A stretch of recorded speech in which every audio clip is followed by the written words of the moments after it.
Asalaamu calaykum waraxmatullaahi wabarakaatuh. Walaashiina Sacdiid Daahir oo idiin wado muuqaal kale cusub. Ugu horreynta waxaan idin leeyahay haddaad ku cusubtahay janaalka subscribe saar, gambaleelka furo si muuqaal walba aan soo gelin oo kuugu soo gaaro.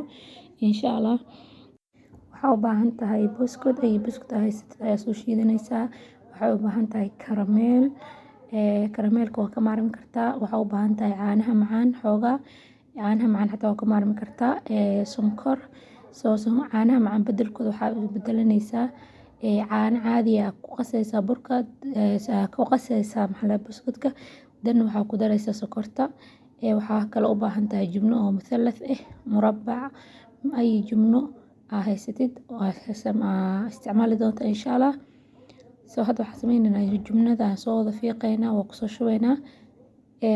Caanaha macaan muhiim maahan. Caanaha waxaa ku daraysaa kadibna sonkorta ayaa ku qasaysaa. Taasaa kaaga fudud.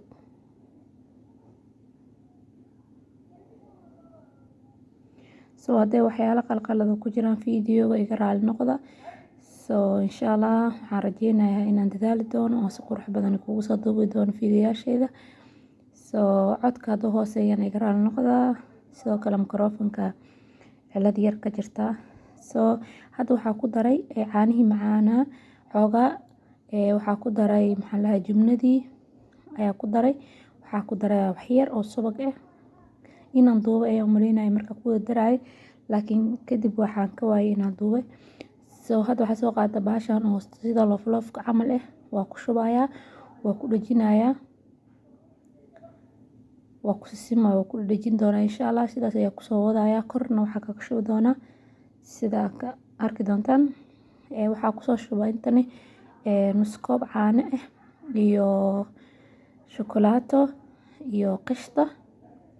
Waxaa ku darayaa 2 qaado oo sokor shiidan ah. Ayadana inaan duubo umaleynayay maanta ma og waxay ka qaldanaa markaa duuba fiidiyowga. Ilaa ay ka soo adkaato waa walaaqaysaa. Qishta hadaa rabin xataa waxaa ku isticmaali kartaa warango. Hadda sidaas kareemka camal ay noqotay. Kadib waxaan sameyn doonaa korka ayaa kaga shubayaa.